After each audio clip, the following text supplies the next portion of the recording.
Hello everyone, Chaos here, and welcome to another old school RuneScape video. In a poll I asked you guys which of these videos you would like to watch next, and a lot of people seem to fancy a guide on how to quote-unquote escape the mid-game in old school RuneScape. This makes a lot of sense because if I had to take a wild guess, player base might look like this in terms of the early, mid, and finally both the late and the end game regarding the number of players. And I would say that mid-game is also pretty overwhelming because of the amount of things you have to do in order to start narrowing down all of your goals on your way to higher level PVMing and even maxing. So today we will go over 10 general goals on how to consider yourself a late game player. If you fellas enjoyed this video, you can consider subscribing with notifications on, dropping a like, and joining our wonderful Discord server in order to interact with me and our amazing community, and also if you have any further questions. The only quick disclaimer for this video is that these are my personal top 10 tips on how to consider your account to be ready for the late game, and I will group several things together for simplicity's sake.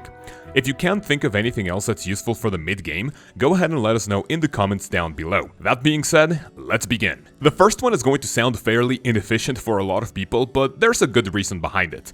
Even though this is not life or death situation for any mid-level account, I highly recommend getting all of your skilling outfits as soon as you can. Most of them have passive effects that aren't super useful even for their respective skill, but most if not every single skilling outfit will be super useful for elite or even master clue scrolls, both of which are something you will be doing in the late and the end game.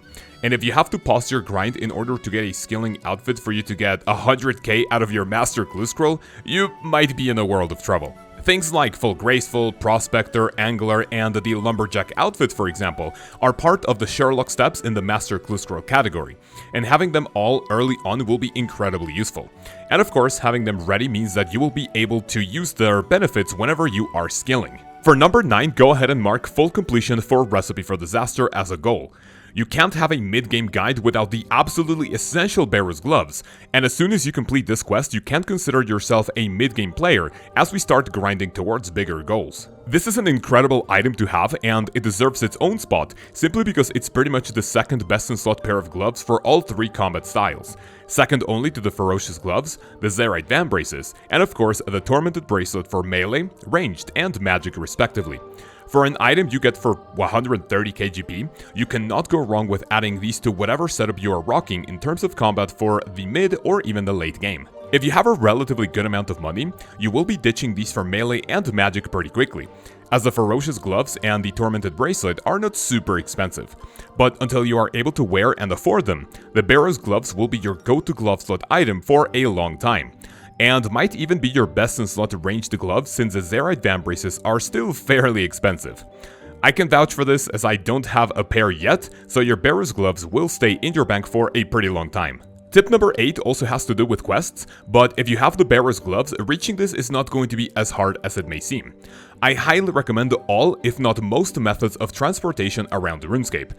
And I'm not only talking about teleports you can cast with runes, but also many more you can find throughout your adventures. For quest-specific items, you have things such as the Fairy Ring system after starting Fairy Tale Part 2, the Enlightened Journey to unlock the Hot Air Balloon system, the Trinum Village to unlock Spirit Trees, and even reaching a high farming level to plant your own in other areas. Then we have the Grand Tree for the Gnome Glider system, Ghost Ahoy for the Ectophile to go to Port Phasmatis, and many more you are watching on screen right now, courtesy of the Old School RuneScape wiki.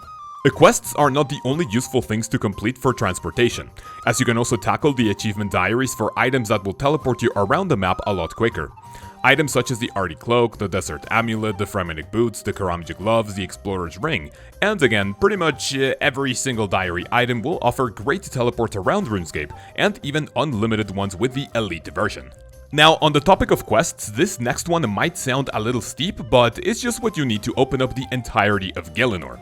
Go ahead and get yourself a quest cape, or you can even complete all of the Grandmaster quests to access some of the most important areas and content this game has to offer. The reasoning behind having your sights set to all of the Grandmaster quests is that they have such high requirements and they take such a long time to complete even with an efficient guide, that any lower difficulty quest will sound like a piece of cake. And let's be honest, by completing the Grandmaster ones you are pretty much almost done with the quest cape, so anything that's left over you can certainly do in just a few days. Another great reason to have a quest cape is because if you don't have a fairy ring in your house, the quest cape is the next best teleport near a fairy ring, and like we mentioned before, it is a great way to travel all around RuneScape. Another benefit to it is that you can block an extra Slayer task at 250 quest points in case you have a type of monster you just don't want to deal with. It is a nice incentive for getting people to quest if Slayer is their favorite skill. Tip number 6 sort of goes hand in hand with the previous one, and it's getting all of the combat untradeable items for your account, or at least getting some of the most important ones not only for combat, but also for other activities.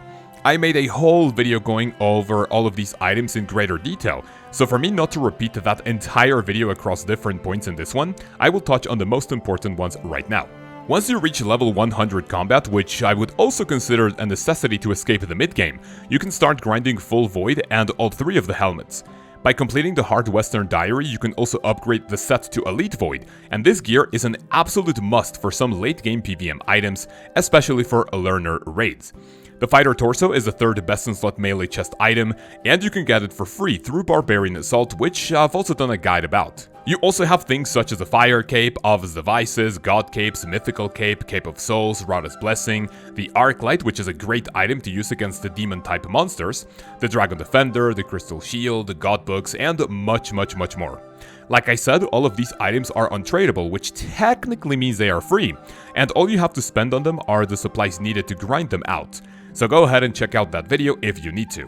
On the opposite end of the spectrum, next tip will actually have you spend money for some useful upgrades, and I recommend having an efficient house.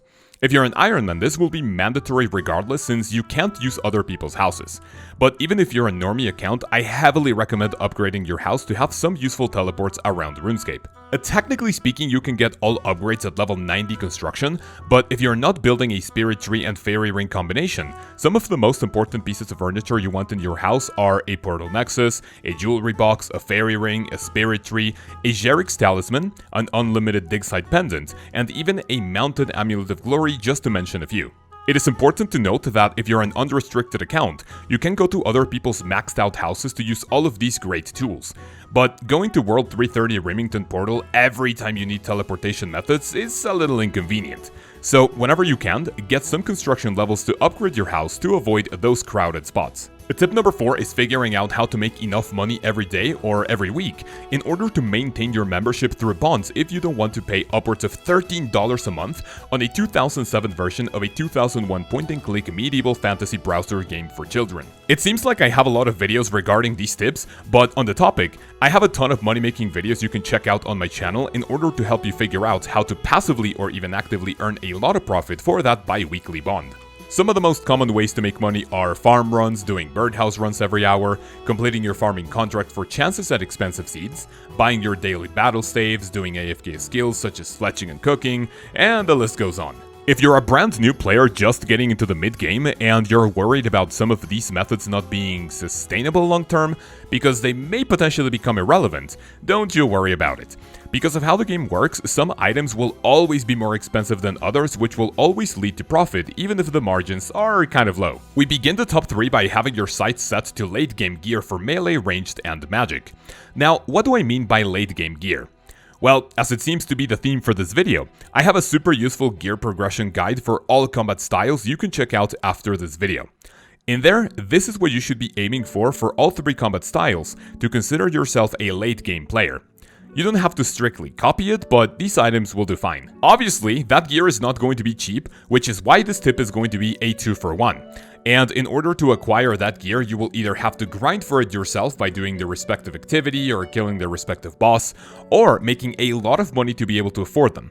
And like I said before, I have a lot of great money-making guides on the channel you can check out. Now, some people might consider these items to be still in the mid-game, but if you find anyone who disses your gear, remember that they are a bunch of degenerates who only have human interaction when their mommy brings their warm milk and the chicken tendies to the bedroom, as they screech for her to close the door so they can keep playing a pixelated game. As long as you're having fun and you feel like you're hitting big numbers, that's really all that matters. Tip number 2 is training all of your skills to a point where you can do what's considered an endgame training method for their respective skill. What do I mean by this is unlocking methods for you to be able to work towards a 99 in either the most chill way possible or the most efficient way possible. On screen you are seeing some of my favorite training methods for you to start working towards that skill cape of your choice.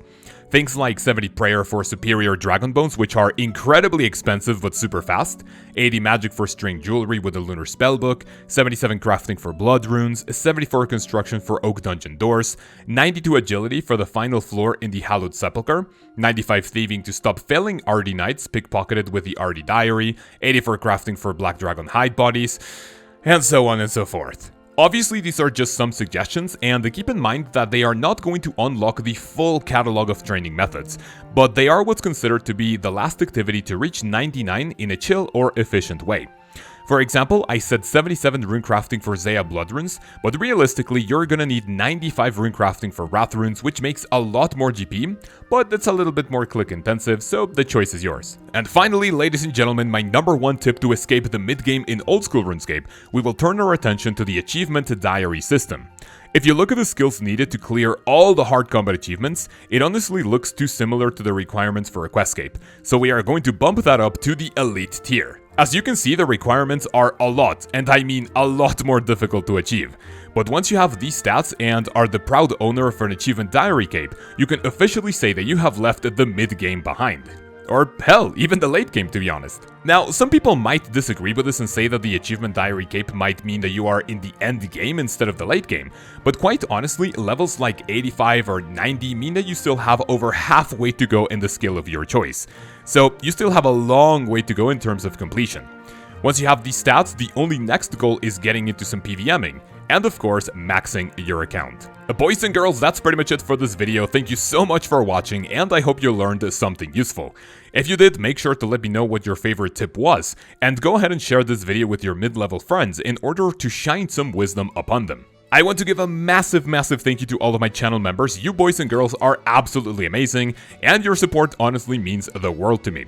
If you would like to support this channel further, you can click the join button below and see all of the cool perks and rewards you can get out of your monetary pledge in the videos, in the live streams, and of course in the Discord. In the next one, we will go over how to get Slayer experience a lot faster, as that seems to be a very popular skill among the players in old school RuneScape.